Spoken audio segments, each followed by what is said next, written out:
Detention. Some things you just can't explain. You don't even try. You don't know where to start. All your sentences would jumble up like a giant knot if you open your mouth. Any words you used would come out wrong. Jack, this is very, very serious, Mr. Tushman was saying. I was in his office, sitting on a chair across from his desk and looking at this picture of a pumpkin on the wall behind him. Kids get expelled for this kind of thing, Jack. I know you're a good kid, and I don't want that to happen. But you have to explain yourself. This is so not like you, Jack, said Mom. She had come from work as soon as they had called her. I could tell she was going back and forth between being really mad and really surprised. I thought you and Julian were friends, said Mr. Tushman. We're not friends, I said. My arms were crossed in front of me. But to punch someone in the mouth, Jack? Said Mom, raising her voice. I mean, what were you thinking? She looked at Mr. Tushman. Honestly, he's never hit anyone before. He's just not like that. Julian's mouth was bleeding, Jack, said Mr. Tushman. You knocked out a tooth. Did you know that? It was just a baby tooth, I said. Jack, said Mom, shaking her head. That's what Nurse Molly said. You're missing the point, Mom yelled. I just want to know why, said Mr. Tushman, raising his shoulders. It'll just make everything worse, I sighed. Just tell me, Jack. I shrugged, but I didn't say anything. I just couldn't. If I told him that Julian had called August a freak, then he'd go talk to Julian about it. Then Julian would tell him how I had badmouthed August too, and everybody would find out about it. Jack, said Mom. I started to cry. I'm sorry. Mr. Tushman raised his eyebrows and nodded, but he didn't say anything. Instead, he kind of blew into his hands like you do when your hands are cold. Jack, he said, I don't really know what to say here. I mean, you punched a kid. We have rules about that kind of thing, you know. Automatic expulsion. And you're not even trying to explain yourself. I was crying a lot by now, and the second Mom put her arms around me, I started to bawl. Let's, said Mr. Tushman, taking his glasses off to clean them. Let's do this, Jack. We're out for winter break as of next week anyway. How about you stay home for the rest of this week, and then after winter break, you'll come back and everything will be fresh and brand new. Clean slate, so to speak. Am I being suspended? I sniffled.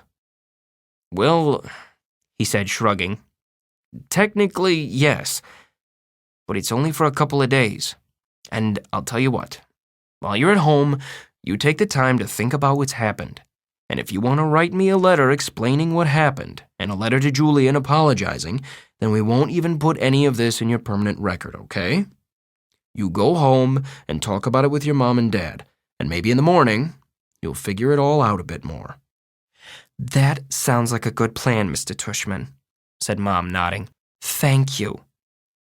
Everything is going to be okay, said Mr. Tushman, walking over to the door, which was closed. I know you're a nice kid, Jack, and I know that sometimes even nice kids do dumb things, right? He opened the door. Thank you for being so understanding, said Mom, shaking his hand at the door. No problem. He leaned over and told her something quietly that I couldn't hear. I know. Thank you, said Mom, nodding. So, kiddo, he said to me, putting his hands on my shoulders. Think about what you've done, okay? And have a great holiday. Happy Hanukkah, Merry Christmas, Happy Kwanzaa. I wiped my nose with my sleeve and started walking out the door. Say thank you to Mr. Tushman, said Mom, tapping my shoulder. I stopped and turned around, but I couldn't look at him. Thank you, Mr. Tushman, I said. Bye, Jack, he answered. Then I walked out the door. Season's greetings. Weirdly enough, when we got back home and Mom brought in the mail, there were holiday cards from both Julian's family and August's family. Julian's holiday card was a picture of Julian wearing a tie, looking like he was about to go to the opera or something. August's holiday card was of a cute old dog wearing reindeer antlers, a red nose, and red booties. There was a cartoon bubble above the dog's head that read, "Ho, ho, ho." On the inside of the card, it read, "To the Will family, peace on earth, love, Nate, Isabel, Olivia, August, and Daisy." "Cute card, huh?" I said to Mom, who had hardly said a word to me all the way home. I think she honestly just didn't know what to say. "That must be their dog," I said. "Do you want to tell me what's going on inside your head, Jack?" She answered me seriously. "I bet you they put a picture of their dog on the card every year," I said. She took the card from my hands and looked at the picture carefully. Then she raised her eyebrows and her shoulders and gave me back the card. "We're very lucky, Jack. There's so much we take for granted." "I know," I said. I knew what she was talking about without her having to say it. I heard that Julian's mom actually photoshopped August's face out of the class picture when she got it. She gave a copy to a couple of the other moms. "That's just awful," said Mom. "People are just... they're not always so great." "I know." "Is that why you hit Julian?" "No." And then I told her why I punched Julian. And I told her that August was my ex-friend now. And I told her about Halloween.